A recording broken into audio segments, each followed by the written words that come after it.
আসনের জন্য তাদেরকে মনোনয়ন দিয়েছে। 26,000 কোটি টাকার অধিক তারা ঋণ খেলাপি নিয়ে কষ্টের সাথে সিইসি বলে অনেক কষ্ট নিয়ে তাদেরকে অনুমোদন দেওয়া হয়েছে।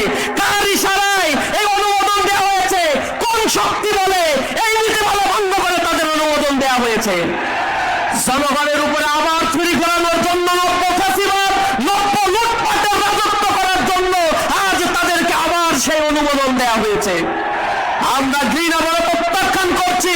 আমরা মনে করছি এই বাংলাদেশ তাদের হাতে নিরাপদ হবে যারা এই বাংলাদেশকে গড়ে তোলার জন্য দীর্ঘদিন ধরে জুলুম নির্যাতন সহ্য করে এই মাটিকে আঁকড়ে ধরেছে, জীবন দিয়েছে, তারপরেও বাতিলের কাছে মাথা নত করে নাই।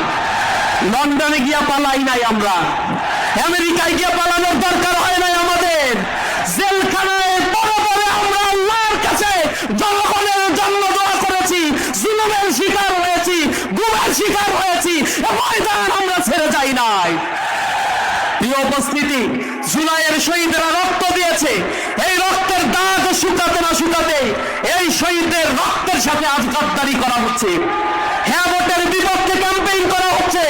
তারা সংস্কার চায় না, তারা সংস্কার করতে চায় না। কারণ কি? সংস্কার হলে ক্ষমতায় দীর্ঘমেয়াদী থাকতে পারবে না, আবার ফ্যাসিবাদ পুনর্বাসন হতে পারবে না, তত্ত্বাবধায়ক সরকার প্রতিষ্ঠা হবে, তাদের সকল রাস্তাঘাট বন্ধ হয়ে যাবে, হাই ইনকামের অনেক ধান্দা বন্ধ হয়ে যাবে। এজন্য তারা এই সংস্কার চায় না। আপনারা জামাতের পক্ষে আছেন না? জনগণের কাছে গিয়ে গিয়ে বলতে হবে, জুলাইয়ের শহীদের রক্তের সাথে যারা গাদ্দারি করবে এই বাংলাদেশের মানুষ তাদেরকে দেখতে চায় না।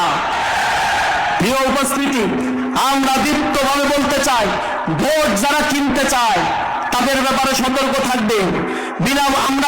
আপনারা দেখেছেন এর আগে ভোট বিক্রি করা হয়েছে। কোরআন শরীফের উপরে হাত দিয়ে যদি কেউ বলে যে চুরি করো, তাহলে চুরির বৈধতা যেমন পাওয়া যায় না, তেমনি ভাবে কেউ টাকা দিয়ে যদি ভোট দিতে বলে তাহলে এটা আপনার জন্য কখনো জায়েজ হবে না। যদি টাকা দেয় এই টাকা খাবেন, নিবেন, কারণ এগুলো চাঁদাবাজির টাকা, এ টাকায় আপনার হক আছে।